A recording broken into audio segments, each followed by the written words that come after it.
Video देखने वाले सभी मेरे साथियों को बहुत बहुत नमस्कार है मित्रों। आज हम आप सभी को अंडरवर्ल्ड के बारे में कुछ जानकारी देना चाहते हैं मित्रों।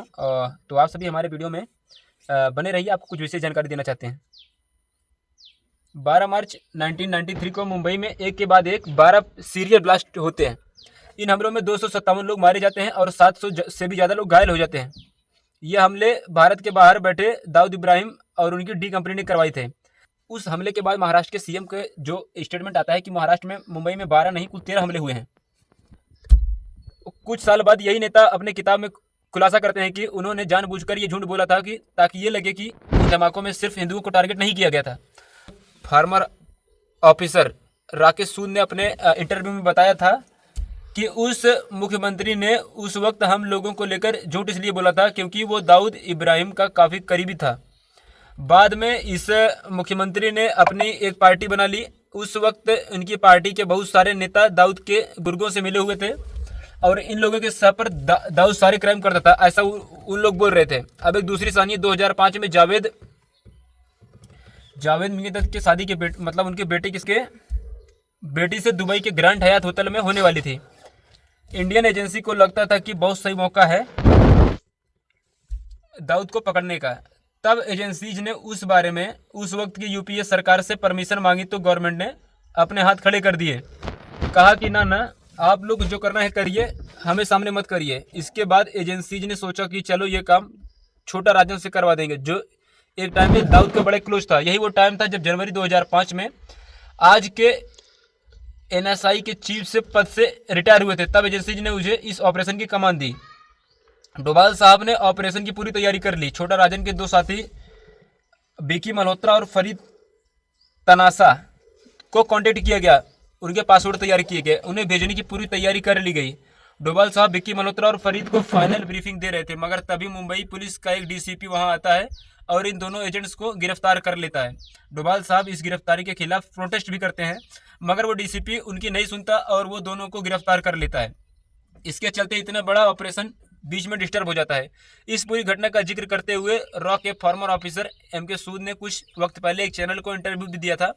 सूद साहब ने यह बताया कि अब ऐसा तो नहीं हो सकता कि आईबी का इतना बड़ा ऑपरेशन होने वाला है और एक डीसीपी जो है इतने बड़े चीफ के खिलाफ किसी को अरेस्ट कर लेता है।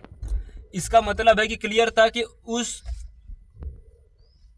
वक्त जो है महाराष्ट्र के किसी बड़े पॉलिटिशियन का प्रेशर था। उस पॉलिटिशियन के पास उसके सोर्सेस के थ्रू दाऊद के खिलाफ होने वाले ऑपरेशन की जानकारी पहुंच गई। इससे पहले कि आईबी कुछ कर पाती, उसने ही ये सारा ऑपरेशन डिस्टर्ब करवा दिया। वीडियो के शुरू में हमने आप लोगों को ये जानकारी इसलिए बताई कि पीछे अपनी एक वजह है। आज जो लोग लॉरेंस को हिंदू बताकर उसके नाम की छाती कूट रहे हैं, उन लोगों से ये पूछना चाहता हूँ कि जो दाऊद इब्राहिम को मजहब के नाम से पूरे हिंदुस्तान को बर्बाद कर रहा था, करने में लगे थे, तो क्या किसी को उसका धर्म नजर नहीं आया? अभी तो ऐसे 2 ही किस्से सुनाए हैं, मगर ऐसे 2 नहीं 200 किस्से हैं जो आपका सर सिर्फ से नीचे कर दें। और दाऊद ही नहीं, अतीक अहमद, मुख्तार अंसारी, शहाबुद्दीन तक ऐसे 20 माफिया हैं जिनके किसी एक क्राइम पर भी इस दोगली जमात की कभी जमात नहीं खुली। लेकिन दोस्तों, जो लोग आज ये बोल रहे हैं ना कि लॉरेंस बिश्नोई को कुछ लोग इसलिए सपोर्ट कर रहे हैं कि वो हिंदू है, तो मैं उनसे ये पूछना चाहता हूँ कि यही सपोर्ट जब दाऊद इब्राहिम, अतीक अहमद, मुख्तार अंसारी जैसे को मिलती है, तब ये क्यों नहीं बोला जाता है कि उन्हें सपोर्ट सिर्फ इसलिए मिल रही है कि क्योंकि वो एक खास मजहब से हैं? लॉरेंस को रॉ सपोर्ट कर रही है या नहीं कर रही है, या उसे सरकार सपोर्ट कर रही है नहीं कर रही है, उस पर तो सिर्फ अंदाजा लगाया जा रहा है। उस दाऊद को बचाने के लिए कैसे एक नेता आईबी का ऑपरेशन तक रुकवा देता है, ये सबको मालूम है।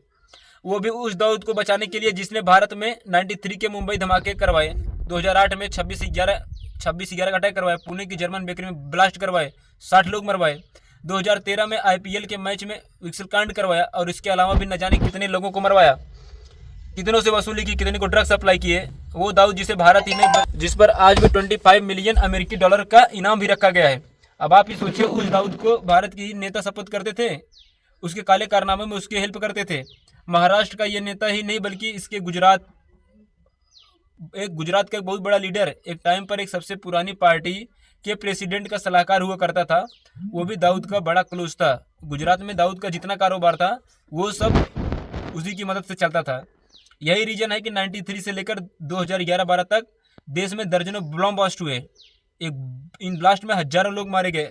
हमने यूपी के फॉर्मर डीजीपी विक्रम सिंह जी से अपने वीडियो के माध्यम से उसने बताया था कि कैसे 2 सिपाही अतीक के घर पर किसी मामले में पूछताछ करने चले गए थे। इस बात से अतीक को इतना गुस्सा आया कि उसने उनमें से एक सिपाही को तड़पा कर मार दिया और उसके टुकड़े करके सड़क पर फेंक दिया।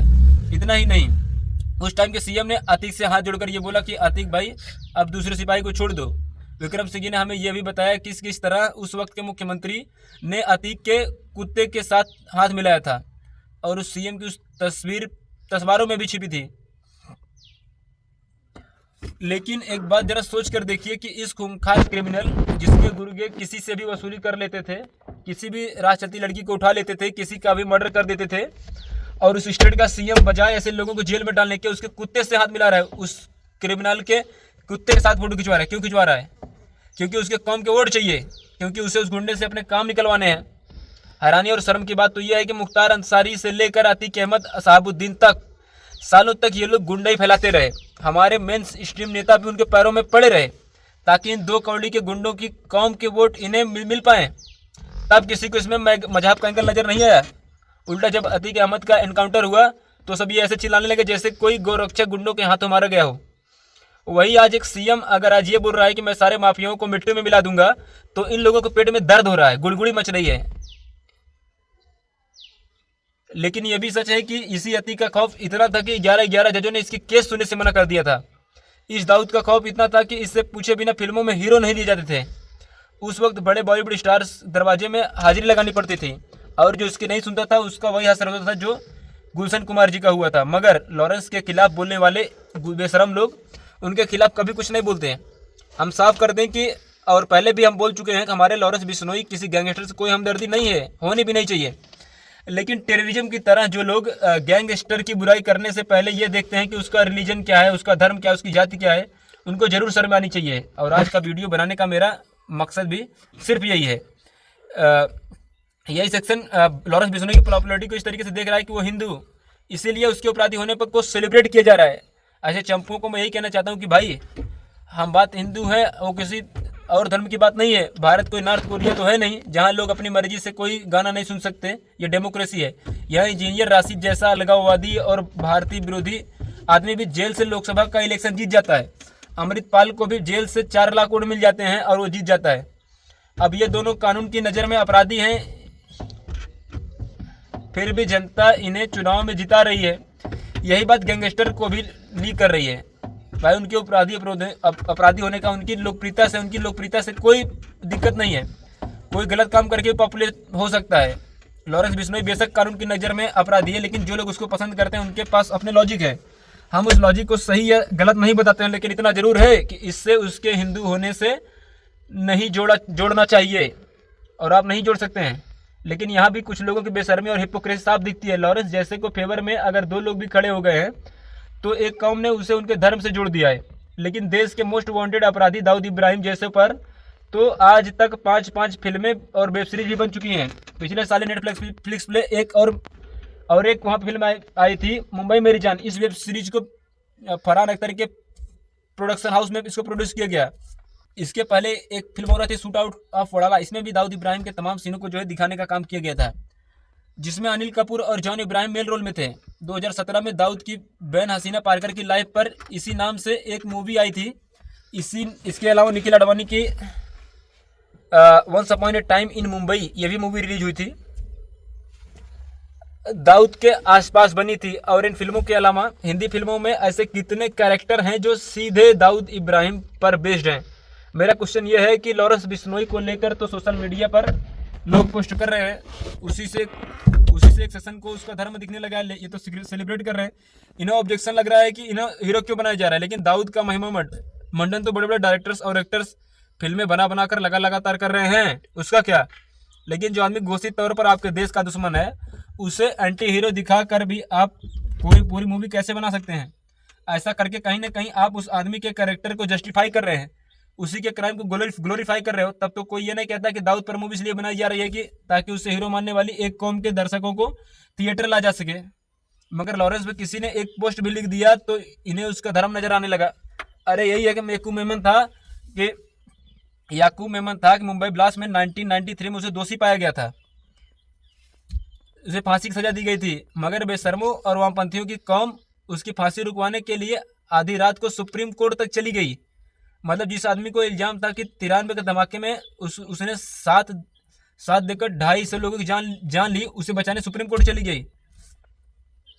और उसकी जनाजा निकला जब भी, तो उसमें भी हजारों लोगों ने आगे भीड़ लगा के। तब किसी ने नहीं कहा कि ये एक आतंकवादी के ज़माने में कितने लोग शामिल हो गए, क्या साबित कर रहे हैं? क्या ये बताने की कोशिश की जा रही है कि तो क्या हुआ, उसने सैकड़ों लोगों की जान ली, वो तो हमारे लिए हीरो है। पर यहाँ पर लॉरेंस के केस पे उसको धर्म से कनेक्ट कर दिया गया, और उतने आराम से। थोड़ा शर्म करना चाहिए। मगर शकल कैसी भी हो, ऊपर वालों को तो दिखानी ही पड़ेगी। तो ये बात भी अच्छे समझ लीजिए, 10वीं बार दोहरा हो रहा हूँ, लॉरेंस बिश्नोई अगर गैंगस्टर है तो उसे कानून के हिसाब से सजा मिले, लेकिन उसके 2-4 सपोर्टर्स को आगे रखकर ढिढोरा मत पीटो कि वो तो हिंदू है, हिंदू डॉन। जब इतने सालों तक तुम दूसरे मजहब के डॉन पर कुछ नहीं बोले, जब इतने धमाकों के बाद आज तक तुम आतंकवाद का उदाहरण नहीं ढूंढ पाए हो, तो एक गैंगस्टर के सामने आने पर उसकी कुंडली और उसकी गोत्र चेक करना बंद करना चाहिए। कम से कम मुझे तो यही लगता है। आपको क्या लगता है, कमेंट करके बताइए। और आपसे अंत में यही कहना चाहता हूँ कि अगर हमारी ये वीडियो आप सभी को पसंद आया हो तो वीडियो को हमारे जो है शेयर कर दीजिए और चैनल को सब्सक्राइब कर दीजिए। और फिर मिलेंगे आप सभी से किसी और वीडियो में। और आशा करते हैं हमारा वीडियो, ये छोटा सा प्रयास आप सभी को अच्छा लगा होगा। तब तक के लिए जय हिंद दोस्तों।